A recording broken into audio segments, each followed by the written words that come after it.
Friedrich Nietzsche, Uma vida entre o relâmpago e o abismo. Friedrich Wilhelm Nietzsche nasceu em 15 de outubro de 1844, em Höcken, pequena aldeia prussiana, filho do pastor luterano Karl Ludwig Nietzsche e de Franziska, ou Franziska Oller. Herdou do pai a música, a sensibilidade religiosa e um temperamento contemplativo. Da mãe, energia prática e estoicismo doméstico. Em 1849, quando Friedrich tinha apenas 4 anos, o pai morria após uma doença cerebral. No ano seguinte, o irmãozinho caçula, Joseph, também faleceu. A casa de Höcken se esvaziou de vozes masculinas, e o menino cresceu cercado por mulheres. A mãe, a irmã Elizabeth e as 2 avós. Essa constelação feminina, piedosa, ordenada, vigilante, moldaria um ambiente de disciplina e de afeto que mais tarde Nietzsche descreveria com ambivalência: abrigo e claustro, cuidado e contenção. Em 1850, a família mudou-se para Naumburg. O jovem Friedrich destacou-se cedo por seu talento para a linguagem, a música e a reflexão. Ingressou, aos 14 anos, na prestigiada escola de elite Schulpforta, célebre pelo rigor humanista. Foi ali que consolidou o domínio do grego e do latim, apaixonou-se por poesia antiga e treinou um estilo de prosa afiada. Também ali se insinuou uma sensibilidade romântica. Nietzsche compunha peças ao piano, escrevia versos e se via arrastado por estados de ânimo intensos, ora grandiosos, ora melancólicos. A tensão entre a forma clássica e a chama romântica tornou-se uma marca de sua figura intelectual. Um classicista inflamado, o meio caminho entre o apolíneo e o dionisíaco. Em 1864, matriculou-se na Universidade de Bonn para estudar teologia e filologia clássica, ainda sob a sombra da vocação paterna. Logo abandonou a teologia. A fé, que já vacilava, não resistiu à crítica histórica e ao impulso de honestidade intelectual que ele mais tarde chamaria de probabilidade. Transferiu-se para Leipzig, onde foi projetado com Friedrich Ritschl, grande filólogo, e conheceu as obras de Arthur Schopenhauer. O impacto foi fulminante. Em O Mundo como Vontade e Representação, Nietzsche encontrou uma metafísica da vontade e um diagnóstico do sofrimento que ressoavam com sua própria experiência. Pouco depois, uma música de Richard Wagner se somou a esse chamado. Wagner e sua esposa, Cosima, acolheram o jovem erudito em Tribschen. A amizade foi por alguns anos uma espécie de reino.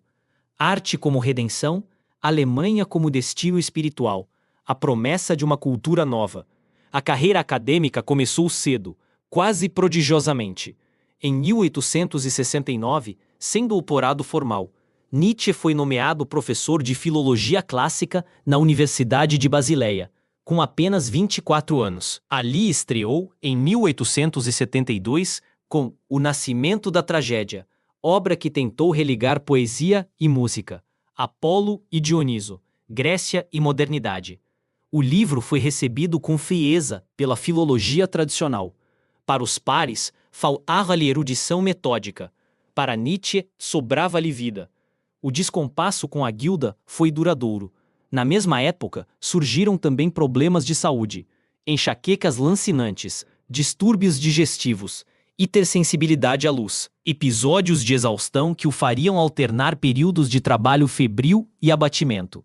A jornada filosófica de Nietzsche, uma análise da evolução de seu pensamento e vida. Descubra a vida de Nietzsche, desde as críticas à sua época até a criação de conceitos como a morte de Deus e o eterno retorno. Como a saúde e os relacionamentos moldaram sua filosofia, e como seu colapso em Turim interrompeu sua obra. Explore o legado controverso que desafia nossa moral.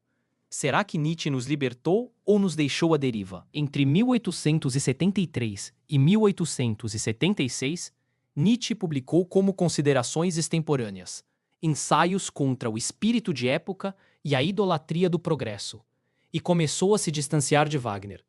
A virada wagneriana rumo a Bayreuth, com sua pompa nacionalista e seu cristianismo de verniz, é dissonante ao ex-discípulo. A ruptura não foi apenas estética, foi existencial.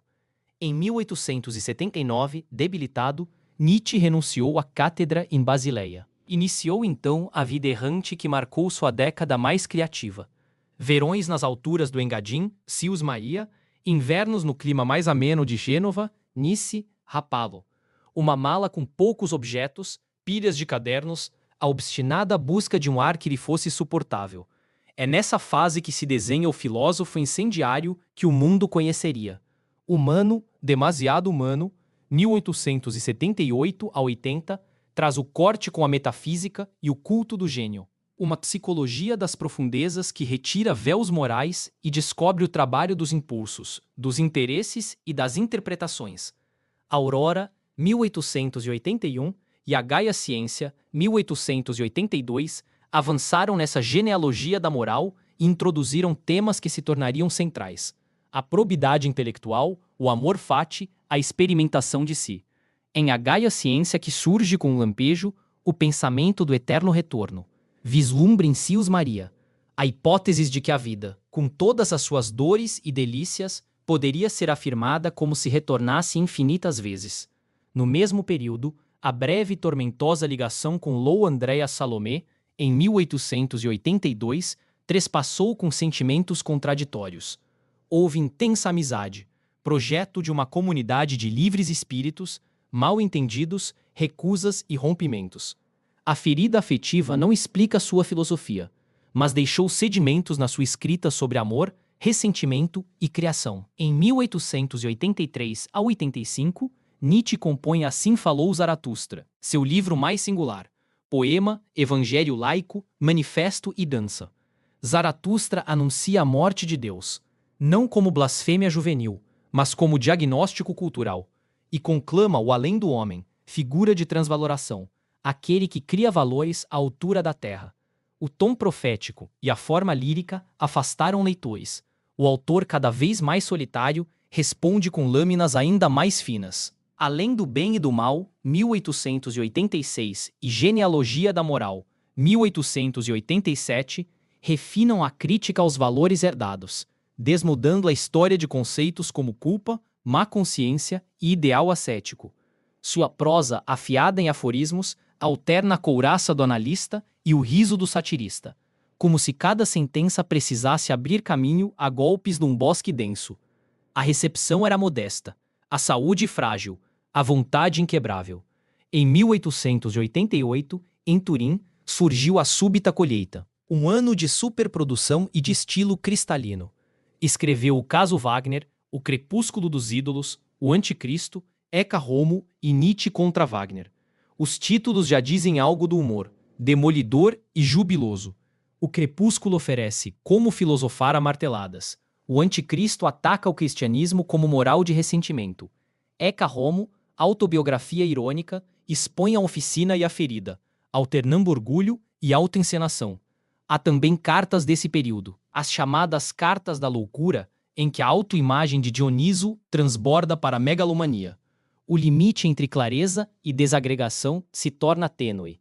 Em janeiro de 1889, em Purim, dá-se o colapso. Uma anedota persistente conta que Nietzsche, ao ver um cocheiro açoitar um cavalo na Piazza Carlo Alberto, abraçou o animal em pranto e desabou. O fato exato é incerto. O que se sabe é que, após episódios de delírio, ele foi internado em clínicas psiquiátricas na Basileia e em Jena. Diagnósticos da época falaram em paralisia geral progressiva, sífilis terciária. Estudos modernos levantam hipóteses alternativas: transtorno bipolar, tumor, doença genética. O certo é interrupção brusca. A pena caiu da mão. A partir de 1890, Nietzsche viveu sob os cuidados da mãe em Naumburg. Depois, após a morte dela, passou para a tutela da irmã Elisabeth, que o levou para Weimar. Elisabeth Förster Nietzsche, figura energética e ideologicamente comprometida com o nacionalismo alemão, tornou-se guardiã e editora do legado. Organizou o arquivo Nietzsche, promoveu a obra, mas também a manipulou, cortou, colou, torceu trechos para servir às agendas de sua época. O caso mais célebre é a montagem póstuma da Vontade de Poder, a partir de cadernos, livro que Nietzsche não concebeu como obra acabada. Essa sombra editorial pesará por décadas na fortuna crítica, sobretudo durante o uso do espúrio de seu nome pelo nazismo, algo que o filósofo, inimigo do antissemitismo, cosmopolita e crítico do nacionalismo, teria rechaçado com vigor. Os anos finais foram de silêncio e dependência. A outra andarilho de montanhas e éguas, o homem que buscou climas e alturas para respirar, lugares quase imóveis, com lampejos de lucidez e longos períodos de retração. Em 25 de agosto de 1900, em Weimar, Friedrich Nietzsche morreu aos 55 anos, após complicações de um AVC e infecções recorrentes. Foi sepultado em Röcken, perto do pai que perdeu na infância. Círculo que se fecha. O que fica? Ficou livros que são dinamite, como ele próprio escreveu. Uma genealogia dos valores que devolvem à moral sua história terrena. Um convite à probabilidade a não mentir a si mesmo. Um chamado à criação de formas de vida que afirmam uma existência sem muletas transcendentais.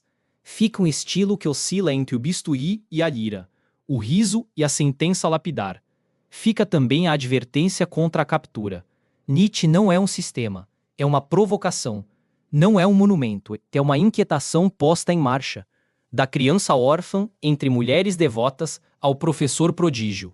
Do amigo ardente de Wagner ao solitário de Sils Maria. Do aforista clínico ao poeta de Zaratustra. Do lúcido exercício da moral ao homem tomado pela noite. A vida de Nietzsche foi feita de contrastes extremos. Talvez por isso continue a nos interpelar. Porque fala a região daquela em que a mente é relâmpago e a existência abismo. E ainda assim, contra toda a noite, insiste em uma aurora.